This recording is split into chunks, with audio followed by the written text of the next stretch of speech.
Hello દોસ્તો, Mahesh computer technology YouTube ચેનલમાં આપનું સ્વાગત છે. આજે આપણે વાત કરીશું સ્ટેટ એક્ઝામિનેશન બોર્ડ દ્વારા લેવાયેલી જે એક્ઝામ હતી ટાટ હાયર સેકન્ડરી, જેનું રિઝલ્ટ ઓલરેડી મૂકી દેવામાં આવ્યું છે બોર્ડની વેબસાઇટ પર, એટલે કે રાજ્ય પરીક્ષા બોર્ડની વેબસાઇટ પર મૂકી દેવામાં આવી છે, જેને તમે આ SEBexam.org પરથી જઈને જોઈ શકો છો. તમે સર્ચ કરશો એટલે આવા ઇન્ટરફેસવાળી સૌપ્રથમ વેબસાઇટ આવશે. આપણને બધાને સૌને ખબર છે. અહીંયાથી એને સ્ક્રોલ કરીને આ રિઝલ્ટ જોવું હોય તો તમે અહીંયા આ 3 લીટા દેખાય છે ત્યાંથી પણ ક્લિક કરીને જોઈ શકો છો. અહીંયા નીચે પ્રિન્ટ રિઝલ્ટ એવું આવશે બટન, એની પર ક્લિક કરીને, કાં તો પછી તમે અહીંયાને સ્ક્રોલ કરીને ઉપર જશો એટલે અહીંયા નોટિસ બોર્ડ મૂકેલું છે તેમાં અહીંયા આ જગ્યા પર ક્લિક કરશો. આ જગ્યા પર ક્લિક કરશો એટલે સીધું બટન ખુલી જશે, બીજી વિન્ડો ખુલી જશે. અહીંયા શું છે કે આ એક બીજી PDF મૂકેલી છે. શાની PDF છે? તો તમે જો તમારા માર્ક્સ ઓછા આવ્યા હોય કે ગમે તે તમને કોઈ ડાઉટ થયો હોય તો તમે એનું રીચેકિંગ કરાવી શકો છો, એના માટે છે. બરાબર, એટલે રીચેકિંગની પ્રોસેસ હજુ ચાલશે. બરાબર, એન્ડ ધેન હવે આ આવ્યું છે તો આના પર ક્લિક કરશો એટલે પછીની બીજી નંબરની વિન્ડો છે કંઈક આવી ખુલશે. અહીંયા તમે જોઈ શકો છો.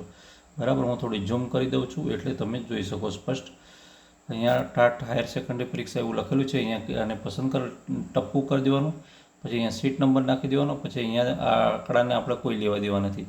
આપણે સીધી જન્મ તારીખ નાખવાની રહેશે. ક્યાં છે જન્મ તારીખ? એ હું ડેટ ઓફ બર્થ આવી રહી, અને અહીંયા જન્મ તારીખ નાખશો એટલે DDMMYના રૂપમાં આવી જશે. સબમિટ આવશો એટલે સીધી એક પેજની PDF તમારા ફોનમાં ડાઉનલોડ થઈ જશે. તમારો જે માર્ક્સ હતા એ માર્ક્સ જે અચીવ કરેલા છે એની અંદર બતાવી દેવામાં આવશે. ઓકે, એન્ડ પછી આવું થશે. પછી તમારે શું કરવાનું રહેશે? જે ઉમેદવારો પાસ થઈ ગયા છે તમામને ખૂબ અભિનંદન, ખૂબ શુભેચ્છાઓ. બરાબર, અને જે મિત્રો કદાચ થોડા માટે રહી ગયા તો તે ઉત્તરોત્તર બીજી પરીક્ષા છે એની અંદર મહેનત કરે અને આગળ વધે એવી આસ. હવે અહીંયા આ જે PDF છે આપણે અહીંયા વાત કરતા હતા એને જાહેરનામું એમણે બહાર પાડી દીધું હતું. આ 16 તારીખનું છે. અહીંયા આપણે બીજી વાત, અહીંયા બધી ઝીણી કેવી વાત કરેલી છે હું ઝૂમ કરીશ તો અહીંયા આપણે સમજી શકીશું કે કઈ દિવસે પરીક્ષા લેવામાં આવી હતી. 12/4/26 રવિવારના રોજ પરીક્ષા લેવામાં આવી હતી. આ બધી જ વાત છે, અને એનું જાહેરાત ક્રમાંક ને એ બધી વાત છે. આપણે એની વાત નથી કરવાની. આપણે અહીંયા વાત ઓનલી કઈ છે તો અહીંયા માધ્યમની છે. બરાબર, તો અહીંયા ગુજરાતી માધ્યમ છે. બરાબર, ગુજરાતી માધ્યમ છે, અંગ્રેજી માધ્યમ છે, હિન્દી માધ્યમ છે, એન્ડ બરાબર અલગ માધ્યમમાં નોંધાયેલ વિદ્યાર્થીઓ છે. એની અંદર અહીંયા સંખ્યા બતાવેલી હતી, એમાંથી આટલા હાજર હતા. હવે આની અંદર કેવું છે કે જે ગુજરાતી માધ્યમની અંદર વિદ્યાર્થીઓ છે, હું અહીંયા ઝૂમ કરી દઉં છું થોડું એટલે દેખી શકાશે. તો ગુજરાતી માધ્યમની અંદર જે ઉમેદવારો હતા એ કેટલી સંખ્યા હતા?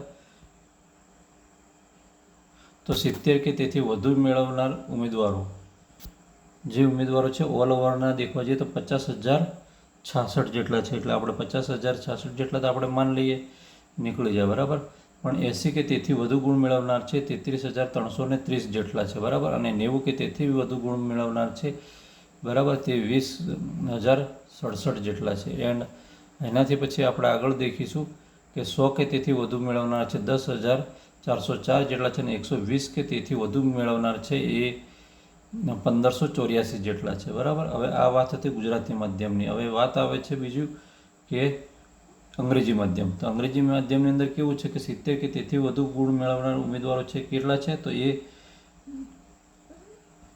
1,696 જેટલા છે. અને જ્યારે એથી વધારે છે એટલે કે 80થી વધુ વાળા છે, બરાબર 80થી વધુ વાળા છે કેટલા છે? તો એ 1,170 જેટલા છે. બરાબર, અને 90થી વધારે વાળા છે 744 જેટલા છે. બરાબર, અને 100થી વધુવાળા છે 424 જેટલા છે, અને 120થી વધુવાળા છે કેટલા છે? તો 74 જેટલા છે. હવે તમને એક બીજી સિક્રેટ વાત કરું કે જે 70થી ઉપર મેળવવાવાળા છે અહીંયા આપણે ઓલરેડી પેલા જે હતા ને 120 કે તેથી વધુવાળા એ બધા ટોટલ આની અંદર આવી જતા હશે. બરાબર, આ વસ્તુ તમારે ધ્યાન રાખવાનું રહેશે.